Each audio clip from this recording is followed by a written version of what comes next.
كل هذه اسئله نطرحها على السي امين بن هاشم اللي معنا مباشره. امين، اهلا وسهلا. اهلا وسهلا عزيز، اهلا وسهلا سي فتاح، سي رحلي ومتابعي الكرام. شكرا على تلبيتك الدعوه كما وعدتينا. اكيد لان الجمهور ديال الوداد دائما تيطلب منا انك تكون معنا وانك تجاوبنا على مجموعه من الاسئله. تنعرفوا بانك التحقتي بالفريق في نهايه الموسم، كانت نتائج جيده في البطولات، 3 ديال المواجهات الاخيره 3 انتصارات. من بعد بدا التحضير لمونديال الانديه، شفنا جوج ديال المواجهات امام كل من بورتو واف سي سيفيا، ومن بعد دخلتوا تجمع مغلق من اجل التحضير لهذه البطوله المهمه عند جماهير ديال الوداد وكذلك الجماهير المغربيه، اللي هي بطوله كاس العالم للانديه. كيفاش مرت التحضيرات وهل الفريق جاهز لهذا الحدث؟ التحضيرات في جو جيد جدا. فمنذ نهايه الموسم او منذ نهايه بطوله الموسم الماضي فخدينا عطله ل5 ايام. بعد ذلك دخلنا في التدريب ديالنا، وكان معسكر تدريبي وكان مباريات اعداديه، يمكن وحده نسميها مباراه تجريبيه وحده مباراه اعداديه، ومن بعد نقدر نشرح لكم علاش. كذلك حتى ليفيكتيف كانوا عندنا اجتماعات كثيره لتحديد اللاعبين المغادرين، اللاعبين اللي غادي نعتمدوا عليهم، النوعيه ديال اللاعبين اللي غادي يبقاو. دونك كان دائما العمل، فحتى قبل نهايه الموسم كان دائما العمل، لانه تكونت لجنه من 4 تقنيين، حسن بن عبيشه، سي حسن ناظر، ولو سكاوت اللي خدام مع النادي سي علي العماري، ومعهم انا بطبيعه الحال، ومعنا خامسا هو الرئيس، لانه كيف قلت هو اللي عنده البيدجي، هو اللي غادي يعرف لنا وحنا نقدروا نختاروا دي جوار اللي في مستوى كبير، ولكن الميزانيه ديال النادي تقدر تسمح تقدر ما تسمحش. دونك كانوا عندنا اجتماعات اسبوعيه، يمكن فتره ديال 3 شهور حنا في هذه الاجتماعات. حددنا لائحه موسعه ديال اللاعبين، لائحه كبيره جدا، وبدينا العمل انه تنحاولوا الاتصالات بهاد اللاعبين، تنحاولوا الاتصالات بالانديه ديالهم، وبقات اللائحه تتصغر نوعا ما، تتصغر حتى وصلنا لواحد المجموعه ديال اللاعبين اللي متاحين حاليا، وبدينا معهم المفاوضات. كاينين لاعبين اللي المفاوضات نجحات، كاينين اللاعبين اللي فشلات المفاوضات، سواء معهم هما شخصيا او مع النادي ديالهم، او حتى تلقاو حلول انه اللاعب كنتفاهموا معاه، كنتفاهموا مع النادي ديالو. وكتعرف الاكراه اللي عندنا هو نهايه العقود في 30 شهر 6. دونك هنا اللاعب لما تيطلب من النادي انه يفسخوا معه العقد، فهنا تلقى انه دائما ذاك اللاعب عنده متاخرات عند ذاك النادي، هذا كيسالوا الفلوس، تقولوا لي تسمح. هادشي ما تهضرش على البطوله المغربيه، فهادو لاعبين اللي كانوا في اوروبا، لاعبين في الخليج، وتيكون عندهم مبالغ كبيره جدا. من بعد ترجع عندك تقول لك اسمح لي انا راه ما نقدرش، لانه النادي طلب باش يفسخ لي العقد دابا، نسمح في الفلوس ديالي. دونك لقينا هذا الاكراه كبير، لانه هذا الميركاتو جا في واحد الوقت صعب جدا جدا جدا، اكراهات كبيره. فيمكن هو اللي خدلنا الوقت الكبير، لو سكاوت اللي درنا خدلنا وقت كبير، حتى المفاوضات خدت لنا وقت كبير. دونك صراحه خاص اعاده النظر في التوقيت ديال كاس العالم للانديه وهذا الميركاتو، لانه شخصيا حنا عانينا كثير. دونك كيف قلت لك المجهود الكبير بدلنا في هذا الاتجاه هذا. مي فيما يخص التدريب، فالتدريب كانت عاديه في البدايه ديال الامر. ملي بدات تتوضح لي الامور نوعا ما في التركيبه البشريه، هنا بدينا كنفكروا في الطريقه ديال اللعب اللي يمكن نلعبوا بها. وهنا غادي نرجع معك المباراه ديال سيفي، لانه المباراه ديال سيفي بالنسبه لي خديتها كمباراه تجريبيه ماشي مباراه اعداديه، لانه كانت عندي واحد المجموعه، وكان كمدرب لازم انك تعطي لكل لاعب حقه، ما تكونش ظالم، لانه غادي يجي واحد اللاعب غيقول لك انا مع هذاك المدرب كانش يلعبني في المكان ديالي، ما كنتش واخد حقي، ما يمكنش ما تعطيش فرصه ديالو. من المفروض عليا كمدرب نعطي لكل لاعب الحق ديالو ونعطيه الفرصه ديالو، وهذا الشيء اللي درت في المباراه ديال سيفي، وعطيت اغلبيه اللاعبين لما نقول جميع اللاعبين الفرصه ديالهم. من بعد حددت اللاعبين اللي يمكن يكملوا معنا في المشروع ديالنا اللي بغينا نبنيو، مشروع تقني الكره اللي بغينا نلعبوا، وحاولنا ما امكن نطبقوها في المباراه ديال بورتو. شخصيا كنت راضي على الطريقه باش لعبنا. بطبيعه الحال مازال خصها شويه ديال العمل، مازال خصها شويه ديال الفعاليه، لانه الفعاليه هي اللي مهمه. دونك زدنا اشتغلنا على اكثر، وتنظن انه هذيك الطريقه باش لعبنا مع بورتو هذاك هو الوجه اللي يمكن نمشيو به لكأس العالم للأندية. خليك معنا امين، غادي ناخذوا فاصل اشهاري وغادي نرجعوا باش نكملوا معاك دائما الحديث ونعطوك الاسئله اللي كتوصلنا من الجماهير الوداديه وكذلك الجماهير المغربيه المتتبعه واللي كتسنى فريق الوداد الرياضي يكون دور ديالو جيد في كاس العالم للانديه.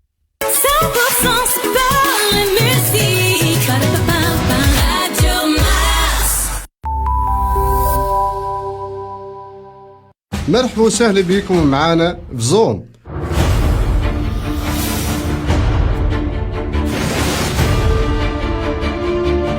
في لقائنا اليوم راح نتكلم على الأهداف من الخدمة العسكرية وما بعد الخدمة العسكرية. شنو الأهداف من الخدمة العسكرية؟ الخدمة العسكرية تركز على 3 أهداف أساسية. الهدف الأول التكوين العسكري والبدني. فيما يخص التكوين العسكري، الشباب اللي لا يلتحقوا بالخدمة العسكرية يستفاد من تكوين نظري وتكوين تقني وتكوين تطبيقي ميداني في المرحلة الأولى من الخدمة العسكرية، ليعتبر تكوين عام وموحد جميع المجندين. ذا التكوين يطمح ينمي عند المجند روح الانضباط والمسؤولية من جهة، ومن جهة ثانية يقوي عنده روح الاعتماد على النفس من خلال مجموعة من التداريب والتمارين اللي تساعده على التحمل والتحدي والتعامل والتعايش مع الغير. أما فيما يخص التأهيل البدني، فالخدمة العسكرية تنمي عند المجند القدرة والمقاومة والثبات وتعطيه لياقة بدنية عالية.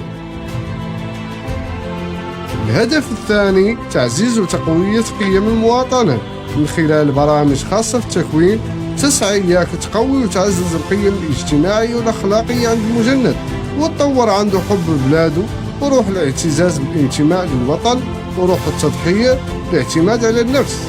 والهدف الثالث التأهيل التقني والمهني يتجلى في تكوين المجندين في عدد من المهن كيف مثلا السياقة لا كوندويت، كهرباء البنايات الكتريسيتي دي باتيمون، النجارة لا مينويزغي، التجنيد كابيتوناج، مهن الوقاية اجون دو بريفونسيون، مهن التربية بالتعليم الأولي اوكسيليير اون بريسكولار، مهن الوقاية من الحرائق لا سيكوريتي انسوندي، الخياطة لا كوتور، الحلاقة لا كوافور، مساعد المطبخ ايد كويزينير، مهن الفندقة لوطيلغي، الغوص لا بلونجي وغيرهم من المهن والحرف. أما بالنسبة للشباب اللي عندهم شواهد ودبلومات لا تنعطى لهم فرصة خلال الخدمة العسكرية إياك يزاولوا اختصاصاتهم ونموا القدرات والكفاءات اللي عندهم. ومن بعد الخدمة العسكرية الشباب المجند لا يعودوا تعلموا مهنة أو حرفة ولا يقبضوا عليها شهادة اللي لا تساعدهم إياك يندمجوا في الحياة المهنية ويبنوا مستقبلهم. ومن بينهم اللي قد يلتحق بالمؤسسة العسكرية وشبه العسكرية إذا توفرت فيه الشروط اللازمة إذا عنده رغبة في ذلك. وبالنسبة للموظفين لا يرجعوا لإداراتهم. الخدمة العسكرية آفاق واعدة تنفتح أمام شبابنا اللي توصلوا بالإشعار.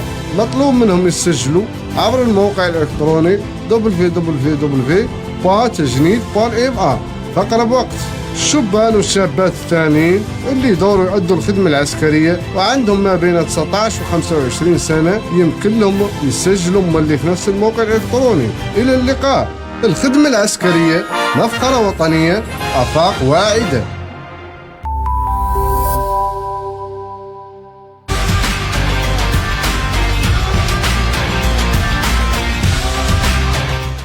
رجعنا معكم مستمعينا الكرام ودائما في برنامجكم المريخ الرياضي ومع السي محمد الروحلي والسي فتح العلوي المحللين ديالنا، كذلك الضيف ديالنا السي امين بن هاشم.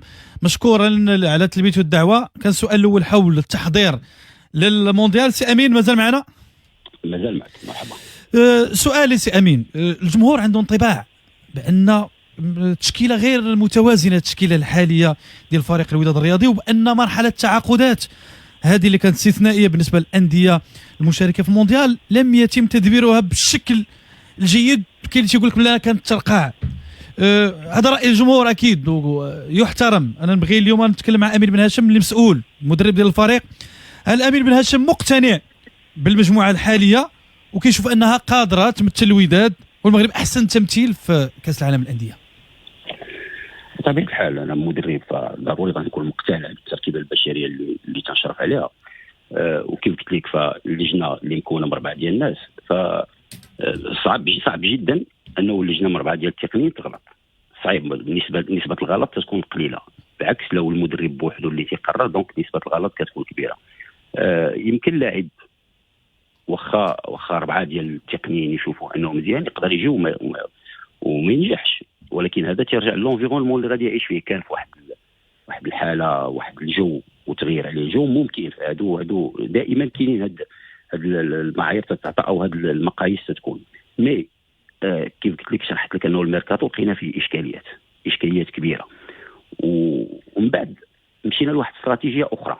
هذه الاستراتيجيه شنو هي انه اللاعبين المغاربه اللي ممكن انهم يكونوا معنا ونستافدوا منهم الموسم كامل لقينا اشكاليه حاليا باش ناخذوهم، وهذا شيء واضح. دونك اجلنا هذا الميركاتو هذا لانه غنديروا 2 ميركاتو. هذا الميركاتو اجلناه ديال اللاعبين المحليين ومشينا للاعبين الاجانب، لانه في كاس العالم بامكاننا نلعبوا بعدد كبير من الاجانب. ما كاينش ان نومبر ليميت انه يقول لك تلعب بحال البطوله ديالنا 5 ديال الاجانب. ففي كاس العالم يمكن نلعب فريق كله من الاجانب، وهذه هي الاستراتيجيه اللي مشينا. خدينا عدد كبير من اللاعبين الاجانب اللي خديناهم اعاره لشهر مع احقيه الشراء. دونك ملي غادي نلقى راسي حاليا ب 11 اجنبي وغادي نمشيو نلعبوا كاس العالم للانديه، فبعد نهايه كاس العالم خصنا نحددوا 5 ديال اللاعبين اللي غيبقاو معنا. دونك هاد كاس العالم غتعطينا المستوى الحقيقي ديال هاد اللاعبين كلهم اللي عندنا. بالتالي غادي نقدروا انه نحتفظوا ب5 اللي المستوى ديالهم احسن، واللاعبين الاخرين فتكون نهايه العقد ديالهم. وهنا غادي نعوضوهم بلاعبين من البطوله باش يمكن لينا ننافسوا الموسم المقبل على البطوله وعلى كاس العرش وعلى الكاف. دونك كيف قلت لك في الاول كانت عندنا استراتيجيه واضحه انه ننتدبوا لاعبين للموسم، ولكن الظروف اللي وقعنا فيها خصوصا انه الميركاتو ما تفتحش يلا الميركاتو ديال الانديه ديال كاس العالم، فلقينا صعوبه انه ناخذوا هاد اللاعبين. دونك هذه هي الاستراتيجيه اللي كاينه الان، لاعبين معارين مع احقيه شراء. شكون هما هاد اللاعبين اللي حتى دابا تم انتدابهم اللي هما على سبيل الاعاره مع احقيه الشراء، وشكون هما اللاعبين اللي انضموا لفريق الوداد الرياضي من اجل انهم يلعبوا الموسم الجاي؟ ما غنعطيك جميع الاسماء لانه العقود تتوقع اليوم وغدا. من اللاعبين اللي التحقوا بنا كعزيزكي، هذا لاعب كان التحق بنا ولكن وقع عقد ديالو ل3 سنوات. كاين هنوري اللي لاعب التحق بنا كذلك. كاين باخت هو لاعب هولندي وقع معنا عقد اعاره مع احقيه ديال الشراء. كاين نور الدين امرابط اللي وقع معنا عقد طيله الموسم. وكاين اللاعبين اللي اليوم كاين لاعب برازيلي مدافع في الدوري البرتغالي. كاين لاعب منتخب بوليفي غادي يوقعوا معنا. كاين لاعب مغربي في الدوري الفرنسي كذلك غادي يوقع معنا اليوم. شكون؟ كاين كذلك لاعب افريقي اللي لعب لا تشامبيونز ليغ مؤخرا. هذا الموسم هذا لعب لا تشامبيونز ليغ وكان ديسيزيف مع الفريق ديالو وسط الميدان، فتا هو غادي يكون معنا. دونك هادو اللاعبين اللي اليوم على ابعد تقدير غدا في الصباح غادي يكونوا مضاو العقود ديالهم ويكونوا معنا. السي امين، شكون المغربي اللي كيلعب في فرنسا؟ تقدر تقول لنا سميه ولا مازال حتى يوقع حد؟ شوف احنا ما خرجناش الاسماء ديال اللاعبين اللي بغينا نجيبوا، ولكن تتعرف انه كاينين دي سيركوي اللي الانسان تيقدر يوصل للاعبين. فكاع اللاعبين اللي كنا بغينا نجيبهم بمجرد انه خرج الاسم ديالهم الصفقات توقفات، سواء انه ولات المبالغ الماليه كبيره، سواء انهم دخلوا في منافسه مع فرق اللي خارج المغرب، اللي فرق منافسه ديالنا دخلات وخدات لاعبين. فحاولنا ما امكن انه نحاولوا ما نخرجوش الاسماء، نحافظوا شويه على السريه حتى نوقعوا لهاد اللاعبين. اذا كما قال لنا برازيلي كيلعب في الدوري البرتغالي، بوليفي مغربي كيلعب في فرنسا، وافريقي يلعب لا تشامبيونز ليغ هاد السنه. هادو هما الاسماء اللي ممكن انها اليوم يتم الاعلان على التعاقد معها على سبيل الاعاره مع حقيه الشراء. حتى هما هادو ديال اللي غيقدروا يسينوا اليوم. دونك غيكونوا والعقود كاينه، فبمجرد انه يبقى معنا فالعقد يكون ساري ل3 سنوات. نعم. كان الحديث على 2 لاعبين دوليين مغاربه اللي دابا راهم مع المنتخب الوطني، الحديث على سفيان مرابط وعلى الزلزولي. واش فعلا هاد الهضره كاينه؟ كيقولوا بان الفرق ديالهم ربما ما سمحاتش لهم. واش كاين الحديث على 2 لاعبين يقدروا يرافقوا الفريق الوداد؟ فعلا كانت والزلزولي تلاقيته وهضرت انا وياه، مي كتعرف انه الاصابه اللي عنده مؤخرا فخلات انه النادي ديالو يرفض.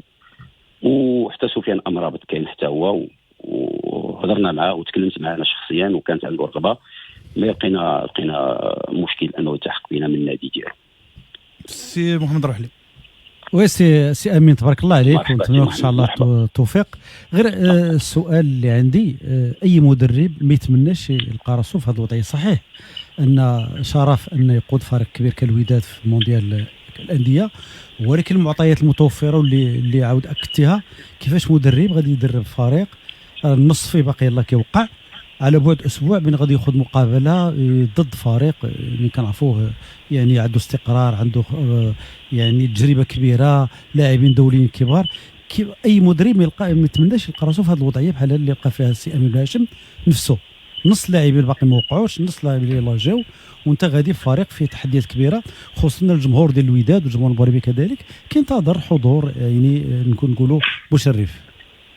نتفق معك سي محمد، لانه الوضع الطبيعي اللي كان خص يكون فيه اليوم فريق الوداد الرياضي هو انه كاينه تركيبه بشريه وتكون تعزيزات بواحد 3 ديال اللاعبين، هذا هو اللي كان خص يكون الوضع الطبيعي. ولكن الا رجعنا الموسم الماضي وشفنا الاكراه اللي عاشوا النادي والفتره ديال الانتدابات ديال بدايه الموسم، كان ضيق الوقت والتحاق المدرب متاخر، دونك خلى انه النادي انتدب مجموعه من اللاعبين اللي ممكن مع مرور الوقت ما تاقلموش وما عطاوش الاضافه اللي كانت خصها تعطى. لهذا فكان التخلي عليهم وعاود نجمعوا فريق جديد. فاكراه صعيب هذا، انا متفق معك، صعب جدا، ولكن الدور ديالي كمدرب خصني نلقى الوصفه وخصني نلقاها بسرعه. ما عنديش الوقت الكافي ولكن خصني نلقى الطريقه ديال اللاعب. خصك تلقى حلول، ما تلقاش مبررات. نعم، خصك تلقى حلول ماشي تلقى مبررات. فوالا، لانه الا غادي نجي نعطي مبررات فماشي الدور ديالي هذا. الدور ديالي خصني نلقى الحلول وتحملت المسؤوليه في هذا الوقت هذا، وخصني نتحمل حتى العواقب ديالها او حتى النتائج الايجابيه الا كانت. دونك انا على استعداد مادام انه دخلت هذه المغامره الا وتنحس براسي قادر عليها.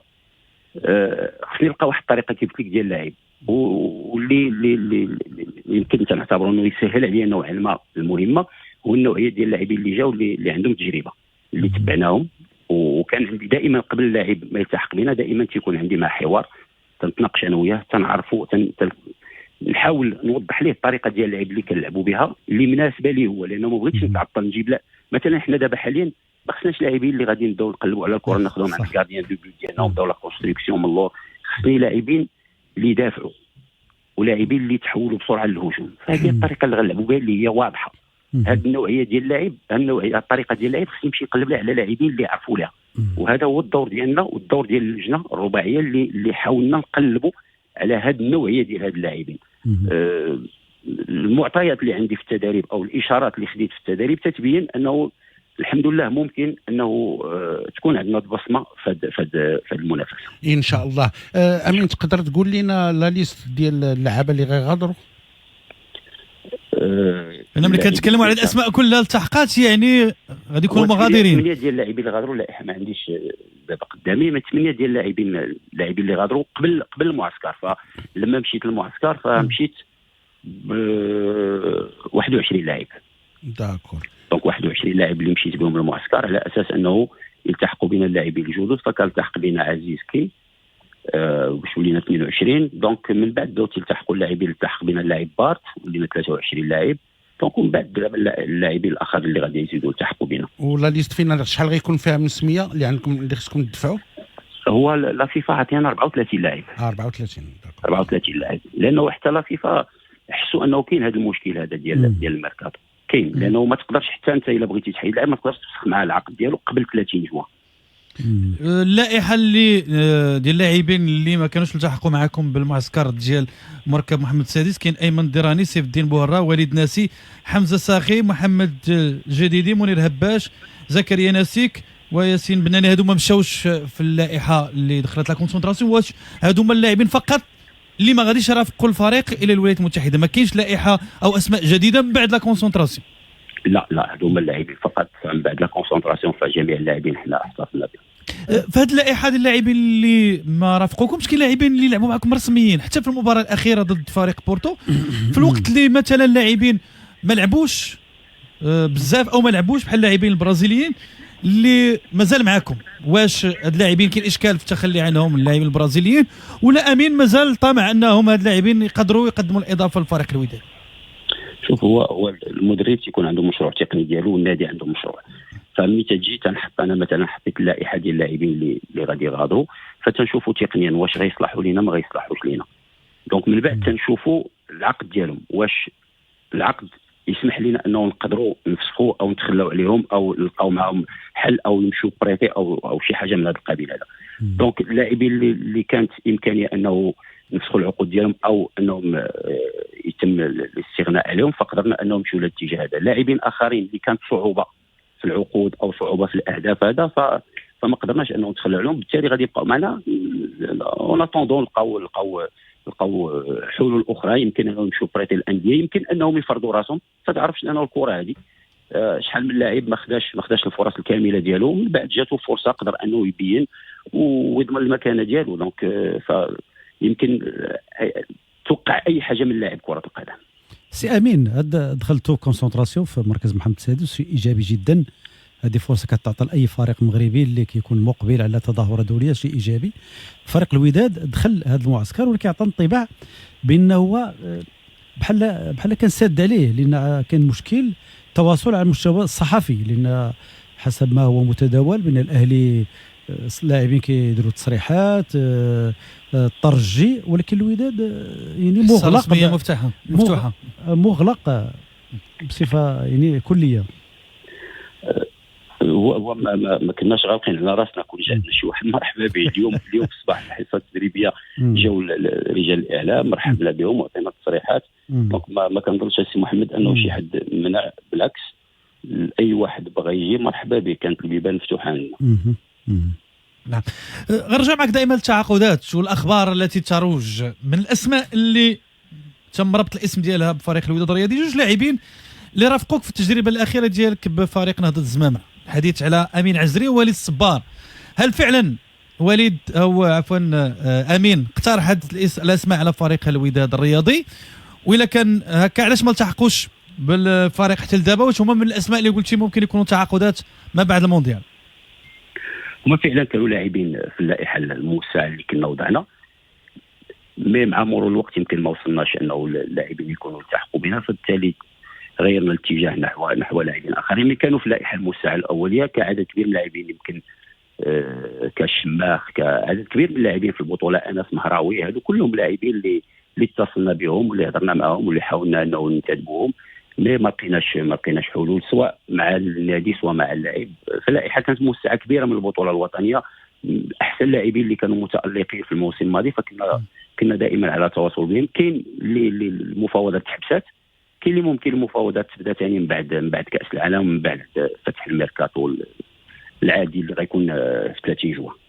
جماهير الوداد طيله الموسم كانت تتكلم على مشاكل في خط الدفاع، حتى لدابا التعزيزات في خط الدفاع ما كانتش كثيره، لي زاري لاتيرو ما كاينش ولا تعاقد في خط وسط الدفاع كاين حتى لدابا بارت. واش امين مقتنع بالاسماء اللي كاينه حاليا وكيشوف ان فقط التوظيف هو اللي ما كانش مزيان في الفتره السابقه؟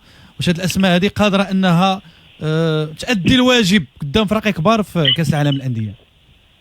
لعبت مع نادي الوداد الرياضي 5 ديال المباريات، قبلت فيها 3 ديال الاهداف، هدف في البطوله الوطنيه بفريق جيش ملكي، هدف مع سيفي بخطا مباشر، وهدف مع بورتو بخطا مباشر. دونك بالنسبه لي بهذه المجموعه لانيماسيون ديفونسيف ديالنا طورات وتحسنات بشكل كبير جدا. هذا ما تعنيش انه ما خصناش تعزيزات، بحال خصنا تعزيزات.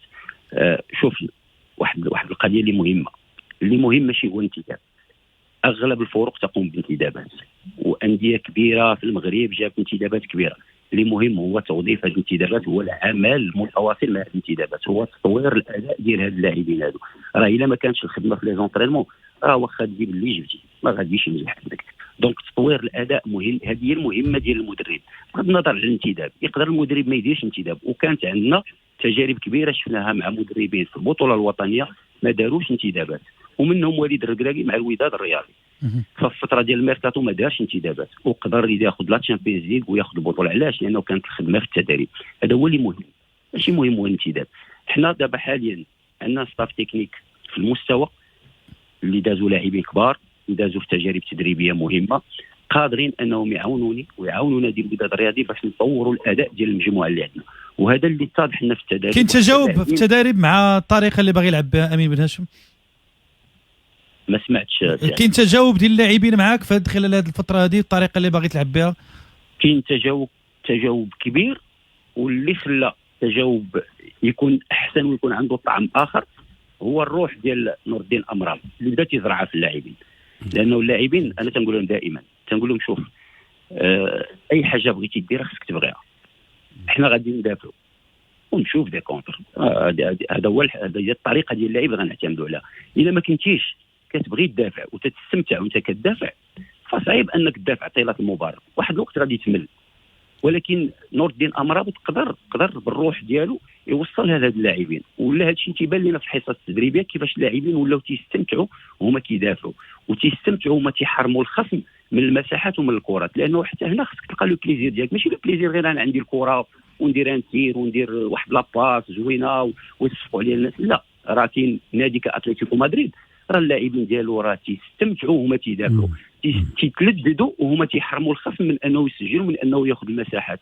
فهذه هي اللي عاوني فيها نور الدين امرابط بغض النظر على المستوى التقني ديالو على الطوره ديالو، فهذه هي الحاجه المهمه اللي عاوني بها في المجموعه حاليا. ولا سي امين غادي نسخوا نفس الطريقه اللي دار فريق وطني في المونديال بطبيعه الحال. نكونوا واضحين. لانه شوف راه الا قدرنا نديروا هذيك الطريقه راه صح ما سهلش طبيعه الحال ما سهلش، خصوصا في مواجهات منتخبات واسماء كبيره. امين سي سور ملي الواحد كيلعب على كوان جو ديريكت نستناو الدوزيام بالون الكونتر كنعولوا على الى تجي شي بالاغيتي ولا شي حاجه خصنا نستغلوها. سمعنا مؤخرا ان استعنتي بان سبيسياليست ديال لا استراتيجي دي بالزاغيتي، واش بصح واش كيخدموا هذه المسائل هذه؟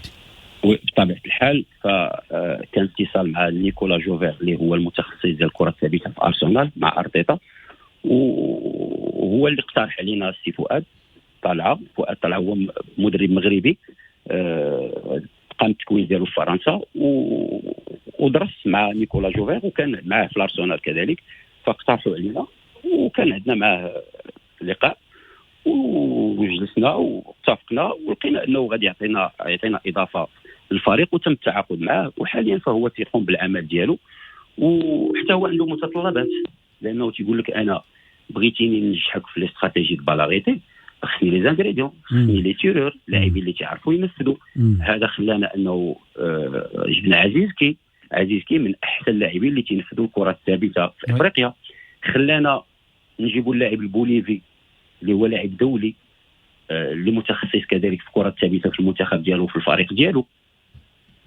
خلانا كذلك نبحثوا على لاعبين بقامات طويله اللي يقدروا انهم يسجلوا، اللي يقدروا انهم يدافعوا، لانه تعرف حاليا القامه ديال اللاعب فاصبح شيء مهم جدا في كره القدم. هذا فؤاد فكان عنده كذلك متطلبات، انه تيقول لك انا ما يمكنش ليا نخدم لك الاستراتيجي بالاغيتي وانا ما عنديش ان بون تيرور. انا تنطلب لاعب انه ينفذ لي بريمير بوتو، خصو يحط بريمير بوتو، ماشي غادي يحط لي 4 دوزيام بوتو ويلا يقدر يوصل لي وحده لو بريمير بوتو. دونك كاين مشكل ما غنجحش في العمل ديالي. فحاولنا حتى في الانتدابات ديالنا نشوفوا هذا العامل هذا اللي هو مهم، والحمد لله تنظن انه توفقنا فيه وقدرنا انه نجيبوا لاعبين اللي يعرفوا ينفذوا الضربات الثابته، لا الغير مباشره ولا حتى المباشره. لانه عرفنا الوداد دائما على مر العصور كان عندها لاعبين متخصصين في الكره الثابته، على راسهم السي رشيد الداودي، بن شريفه، وحتى كذلك جلال الداودي، عطيه الله. فلاعبين كثار دازوا في نادي الوداد الرياضي اللي كانوا متخصصين في هذه الضربات الثابته، وكذلك لاعبين اللي كنا بقامات طويله اللي يقدروا انهم يسجلوا في الكره الثابته ويدافعوا فيها كذلك. تكلمتي على الكره الثابته في الشق الهجومي، علما ان فريق الوداد الرياضي في الموسم اللي فات كان من نقاط الضعف ديالو دفاعيا هما الكره الثابته. واش نفس المدرب تيخدم هذا الجانب هذا؟ بيان سور. ما فهمتكش سي عزيز. لا تكلمتي على الكره الثابته في الشق الهجومي، الوداد هي اللي عندها الكره الثابته، ولكن العام اللي فات الكره الثابته اللي كانت ضد الوداد حتى هي كانت من نقاط الضعف ديال الفريق. واش المدرب تيخدم حتى هذا الشق هذا الدفاعي في الكره الثابته؟ بطبيعه الحال، لانه التخصص ديالو في الكره الثابته لا هجوميا ولا دفاعيا. راه حتى لو كو دونفوا سونتر حتى هو اوفونسيف وديفونسيف تا هو عنده دي استراتيجي وتا هو كيخدمهم. دونك حتى الكره الثابته، علاش قلت لك الكره الثابته دفاعيا خصك لاعبين بقامات طويله اللي يقدروا يدافعوا، وهجوميا خصك لاعبين صراء ولاعبين بقامات طويله اللي يقدروا يسجلوا.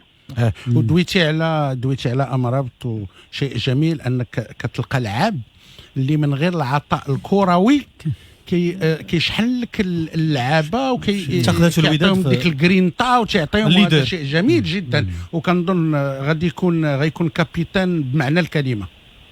شوف، من المشاكل اللي عانى نادي الوداد هذه الموسم الماضي ما كانش الفري ليدر.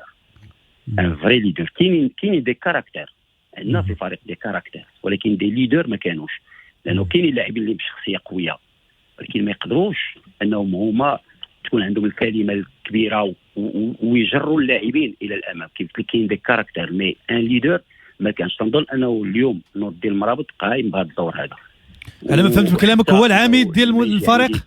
لما يجوا عندي لاعبين اللي كان عميد الفريق الاول وعميد الفريق الثاني وعميد الفريق الثالث ويجوا هما ويطلبوا مني انه نور الدين امرابط يكون هو عميد الفريق قبل ما انا ناخذ القرار، فتبين انه هاد اللاعبين حاسين بالدور ديال نور الدين امرابط وحاسين بالمسؤوليه الان اللي عليهم والثقل والواجب وكذلك حتى الرهان اللي عندنا. وحتى اللغه معاونه، مثلا كيهضر الانجليزي غيقدر يهضر مع مايلولا مع لورش مع هادي يقرب منهم. جميل جدا. كاينين بزاف اللعابه في الوداد تيهضروا لونجلي، ما عندناش هذا المشكل. كاين ولفوا معاه. سي امين، دابا انا كنتبعك في الحوار ديالك داخليا كتمنى كون جيتي للوداد قبل، ولكن واش الخروج ديالك من الطريقه اللي خرجتي بها من الزمامره كانت ايجابيه لحد الان؟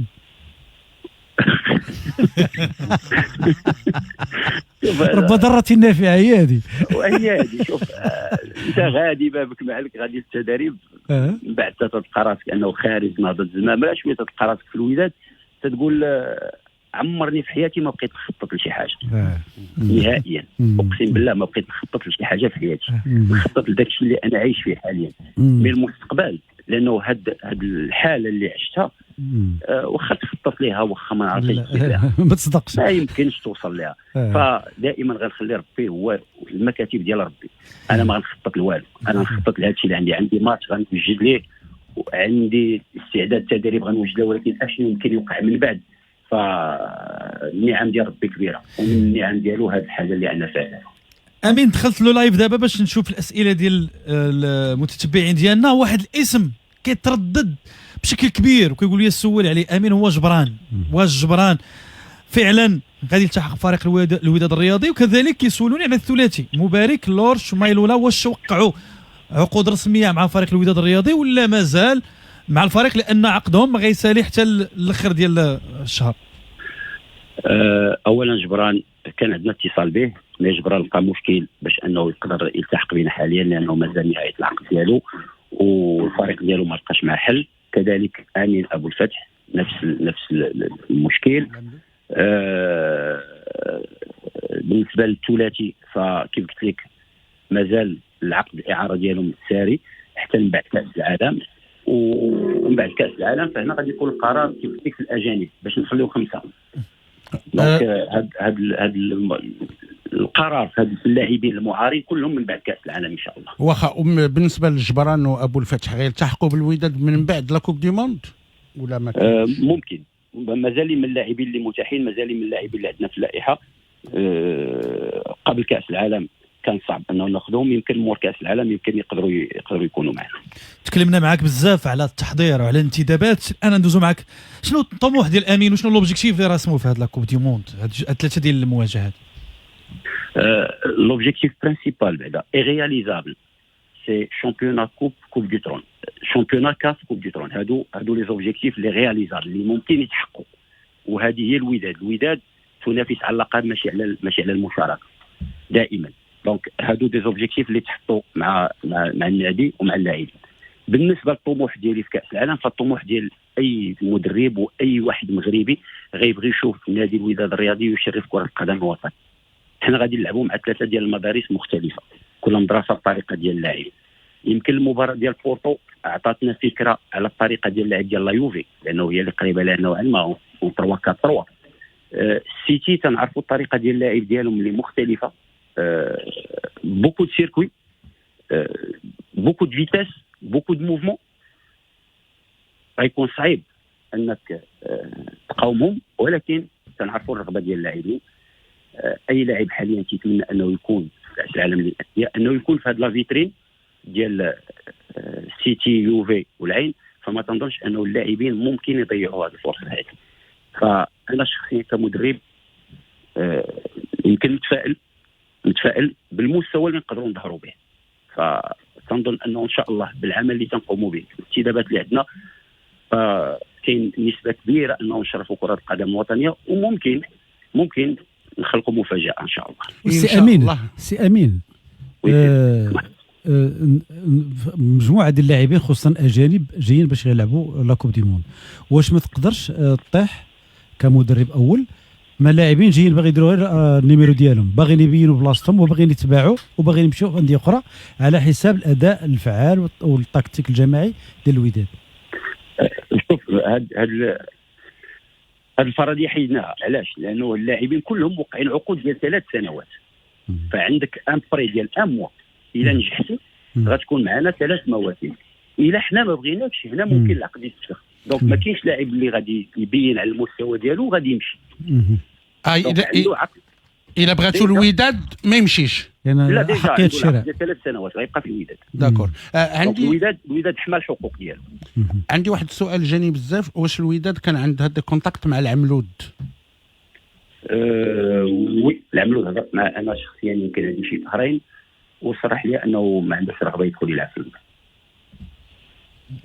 ما عندوش دابا رغبه انه يجي يرجع للبطوله. وي سي امين بن هاشم، كنظن انا بقى سؤال ضروري نسولو لك، هو ديال الشادلي. واحد الضجه دارها نسيم الشادلي في هاد اليومين بعد ما وقع الفريق العين الاماراتي لواحد من الانديه غتواجهها الوداد. واش امين تم الاستشاره ديالو حول امكانيه عوده الشادلي لفريق الوداد ولا لا؟ واش امين كان عنده كونتاكت مع الشادلي من بعد ما جا ولا لا؟ كان عندنا في الاجتماعات ديالنا الشادلي من اللاعبين اللي كانوا عندنا في اللائحه انهم يبقاو معنا مع الفريق، ولكن الرغبه ديالو كان ضد انه ما بغاش يجي الوداد. دونك ما يمكنش حنا نتمسكوا بلاعب اللي ما بغاناش، وكان قرار واضح. اللاعب ما بغاش يرجع. المطالبين انه الشادلي يجي، والرئيس اتصل به وقال لي انه المدرب بغاك في المشروع ديالو، حنا بغيناك تكون معنا انه باش يرجع للنادي ديالو. من بعد كان عنده رغبه اخرى انه ما بغاش يرجع للوداد وبغى يغير الاجواء. فما يمكنش تخلي معك واحد اللي ما بغاكش. عندي بزاف د الاسئله انا هنايا، وصرت واحد السؤال كيقول لك اون فان كونت ما جاش النارير لاتيرال فين زعما؟ ارير دروا ولا ارير غوش؟ ما كانش شي تهزيز. كاينين جوج، كاين مفيد. ارير غوش عندنا بوشتا، البديل ديال بوشتا، لان ناس ديال بوشتا عندي حلول انا داخل المجموعه كثيره جدا اللي يمكن كاينين لاعبين اللي لعبوا ليها ارير غوش، وهذا هو الدور ديال المباريات الاعداديه اللي يمكن تجرب بزاف ديال الحلول اشنو تقدر تعطيك. فجربت الحلول اللي كاين لاعب معنا في المجموعه راه ديجا لعب ارير غوش في انديه اخرى قبل، لعب ارير غوش هو بوطويل انا نجيك نكون معك واضح. فبوطويل تيقدر يلعب ارير غوش ولعبها في عده مناسبات، سواء 3-5-2 سواء 4-3-3. لعب مدافع اكثر سان داون في لا تشامبيونز ليغ مع المنتخب الاولمبي مع الجيش، كذلك حتى مع المحمديه معايا شخصيا. دونك عندي حلول، وهذا هو الدور ديال المدرب، انه خصو يلقى الحلول بالمجموعه اللي عندك، خصك تلقى الحلول. كاين شي مقابله وديه في لي زيتازوني ولا كاين مباراه نهار 12 في الشهر ان شاء الله؟ عندنا مباراه غادي تكون مقوله ولا لا مباراه مغلقه؟ لا ضد فريق امريكي من تما، فريق كندي. فريق كندي. غادي بدون اصابات العناصر اللي كانت مصابه، واش ريكوبيريتوها المجموعه كامله؟ اليوم كانت العوده ديال الزمراوي وديال الحنوري، اليوم التحقوا بالتدريب الجماعيه. فالحمد لله كل شيء الان على استعداد، كل شيء واجد، ما عندناش اصابات ولله الحمد. فموجودين تنطلبوا غير الدعوات ديال المغاربه معنا والجماهير الوداديه والجماهير المغربيه، لانه الان نمثل المغرب. فتنظن انه جميع المغاربه غادي يساندونا، جميع المغاربه غادي يكونوا معنا. ان شاء الله الدور ديالنا هو نشرفوا كره القدم الوطنيه، وكيف كانت في الكلمه ديال السي فوزي القجع ملي جا زارنا. وبالمناسبه نقدم الشكر لرئيس الجامعه وكذلك الاعضاء الجامعيين اللي وفروا لنا جميع الظروف في مركز محمد السادس، فحتى لدرجه انه رئيس الجامعه طلب مني الا بغيتي اي حاجه من لو ستاف ديال الفريق الاول راه الاشاره ديالكم، الاناليز فيديو، ستاف ميديكال، في اي حاجه احتاجيتوها حنا راه الاشاره ديالكم اللي بغيتوها خذوها. ما كانش تعزيزات في ستاف لهذا الحدث هذا؟ لان كنعرفوا غتلعبوا ضد فرق عندهم ستاف كبار موسعين، واش ما كانش شي تعزيزات في الستاف خصيصا المونديال الانديه؟